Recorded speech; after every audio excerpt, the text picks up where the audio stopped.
Assalamualaikum warahmatullahi wabarakatuh. Semangat pagi teman-teman kelas 5. Kita berjumpa kembali dalam pelajaran Pendidikan Agama Islam dan Budi Pekerti kelas 5. Hari ini kita akan membahas pelajaran 7, yaitu senangnya mengenal para Rasul Allah Subhanahu wa Ta'ala. Setelah pembelajaran ini, diharapkan teman-teman akan mengerti makna Rasul, makna perbedaan antara Nabi dan Rasul, juga mengenal sifat-sifat wajib para Rasul dan sifat-sifat mustahil para Rasul. Baik, kita mulai ya teman-teman. Bismillahirrahmanirrahim. Arti Rasul. Kata Rasul berasal dari bahasa Arab, artinya utusan. Kalau Rasulullah dalam istilah agama Islam artinya manusia laki-laki pilihan Allah, menerima wahyu melalui malaikat Jibril dan wajib menyampaikannya kepada orang lain atau umatnya. Jadi Rasulullah itu teman-teman adalah manusia, bukan malaikat ya, manusia. Dan mereka adalah laki-laki. Jadi Rasul itu laki-laki, tidak ada Rasul perempuan. Mereka adalah manusia yang dipilih oleh Allah, bukan manusia sembarangan. Jadi manusia yang benar-benar pilihan Allah. Mereka menerima wahyu dari Allah, tetapi melalui malaikat Jibril. Dan wahyu tersebut wajib disampaikan kepada orang lain atau umatnya. Jadi para rasul itu memiliki umat di setiap zamannya untuk disampaikan wahyu dari Allah Subhanahu wa Ta'ala. Dalam surah Ali Imran ayat 144 juga disebutkan, Bismillahirrahmanirrahim. Wa ma Muhammadun illa rasul qad khalat min qablihir rusul. Muhammad itu tidak lain hanyalah seorang rasul, sungguh telah berlalu sebelumnya beberapa orang rasul. Nah, dari ayat ini teman-teman kita bisa menyimpulkan bahwa rasul itu adalah manusia biasa, bukan malaikat, apalagi anak Tuhan. Rasul bukan untuk disembah. Rasul sekali lagi hanyalah seorang utusan. Menyembah Rasul adalah perbuatan syirik, dosa besar teman-teman. Rasul adalah utusan yang mengenalkan kita kepada Tuhan yang Maha Esa, yaitu Allah Subhanahu wa Ta'ala, yang wajib disembah dan ditaati perintahnya. Itulah Rasul. Apa beda Nabi dan Rasul? Teman-teman tentu sempat mendengar ada Nabi, ada Rasul. Nabi sama Rasul apa bedanya? Nah, coba kita lihat dalam perbandingan berikut ini. Arti Rasul. Rasul adalah Nabi. Oh maaf ya, ini salah ya. Rasul adalah manusia laki-laki. Nabi adalah manusia laki-laki. Rasul juga manusia laki-laki. Ini salah ya ini. Sama-sama manusia laki-laki. Sama-sama pilihan Allah. Menerima wahyu dari Allah melalui malaikat Jibril. Rasul. Nabi juga demikian, menerima wahyu dari Allah melalui malaikat Jibril. Rasul ini yang menentukan. Rasul itu berkewajiban menyampaikan wahyu tersebut kepada orang lain atau umatnya.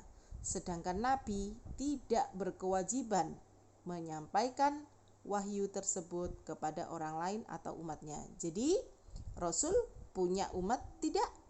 Punya. Nabi punya umat tidak? Tidak. Karena Nabi tidak memiliki kewajiban menyampaikan wahyu yang diterimanya kepada orang lain. Sedangkan Rasul memiliki kewajiban menyampaikan wahyu yang diterimanya dari Allah kepada orang lain atau umatnya. Lebih jelasnya kita lihat tabel berikut ini. Perbedaan Nabi dan Rasul. Nabi, seorang Nabi belum tentu seorang Rasul. Betul, ya. Ada Nabi Muhammad. Nabi Muhammad memiliki umat. Dan Nabi Muhammad menerima wahyu untuk disampaikan kepada umatnya. Wahyunya berupa Al-Quran. Nah, maka Nabi Muhammad adalah Nabi juga seorang Rasul. Namun ada Nabi namanya Nabi Khidir. Nabi Khidir itu Nabi saja. Ya, Nabi Khidir tidak termasuk dalam 25 Rasul. Karena Nabi Khidir hanya Nabi saja. Tidak memiliki kewajiban menyampaikan kepada umatnya. Sehingga Nabi Khidir bukan seorang Rasul. Dia adalah seorang Nabi. Jadi, seorang Nabi belum tentu seorang Rasul. Sedangkan seorang Rasul sudah pasti juga seorang Nabi. Nomor 1.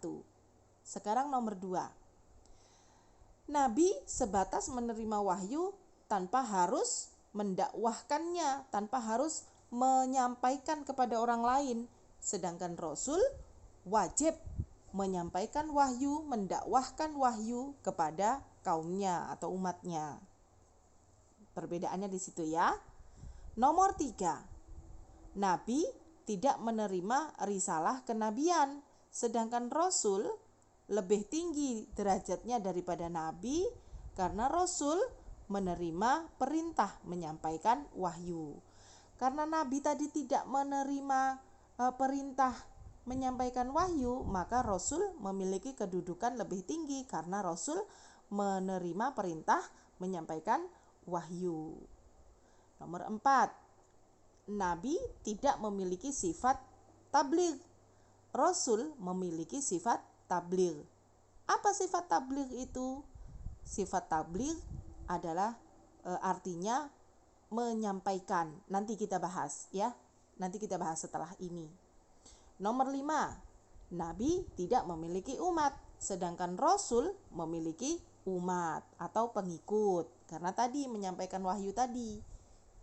Gitu. Kita lanjut dengan ini, poin keempat tadi yang membicarakan tentang sifat wajib ini ya. Sifat wajib para rasul. Nah, ada sifat wajib, ada sifat mustahil. Sifat wajib adalah sifat yang harus ada atau dimiliki oleh seorang rasul. Kalau sifat ini enggak ada pada diri seorang rasul, maka dia bukanlah seorang rasul, batal kerasulannya. Ya. Kemudian sifat mustahil. Sifat mustahil adalah sifat yang tidak mungkin ada atau tidak mungkin dimiliki oleh seorang rasul. Ada 4 sifat wajib dan ada 4 sifat mustahil rasul. Masing-masing ada 4 ya. Sifat wajib ada 4, sifat mustahil ada 4. Ini berlawanan. Sifat wajib itu berlawanan dengan sifat mustahil. Kalau sifat wajib pasti dimiliki rasul, kalau sifat mustahil tidak mungkin dimiliki rasul. Apa saja mereka? 4 sifat wajib rasul. Bu Guru menyingkatnya dengan Satifa. Satifa. Apa itu Satifa? Sidik, amanah, tabligh, fatonah. Sidik, amanah, tabligh, fatonah. Apa itu sidik? Sidik artinya benar dalam berkata dan berbuat. Jujur dalam berkata, perbuatannya juga benar, ya. Perkataannya benar, perbuatannya benar. Itu sidik. Kemudian amanah. Amanah itu dapat dipercaya. Tidak mungkin seorang rasul bohong. Seperti Nabi Muhammad itu sejak kecil sudah dijuluki orang-orang Mekah sebagai Al-Amin. Apa Al-Amin? Al-Amin artinya orang yang dapat dipercaya. Kenapa? Karena sejak kecil Rasulullah tidak pernah berbohong sekalipun. Ya, dan Rasulullah tidak pernah berkhianat sekalipun. Selalu bisa dipercaya. Itu Rasulullah. Amanah. Yang ketiga, sifat tabligh. Apa tabligh? Artinya menyampaikan. Apa yang disampaikan? Wahyu. Kemudian nomor 4, fatonah. Apa itu fatonah? Cerdas. Jadi seorang rasul itu pasti cerdas. Banyak permasalahan umat yang harus diselesaikan. Kalau orang tersebut tidak cerdas, maka dia tidak bisa menyelesaikan masalah umat. Sedangkan rasul adalah tempat bertanya umatnya tentang berbagai macam masalah.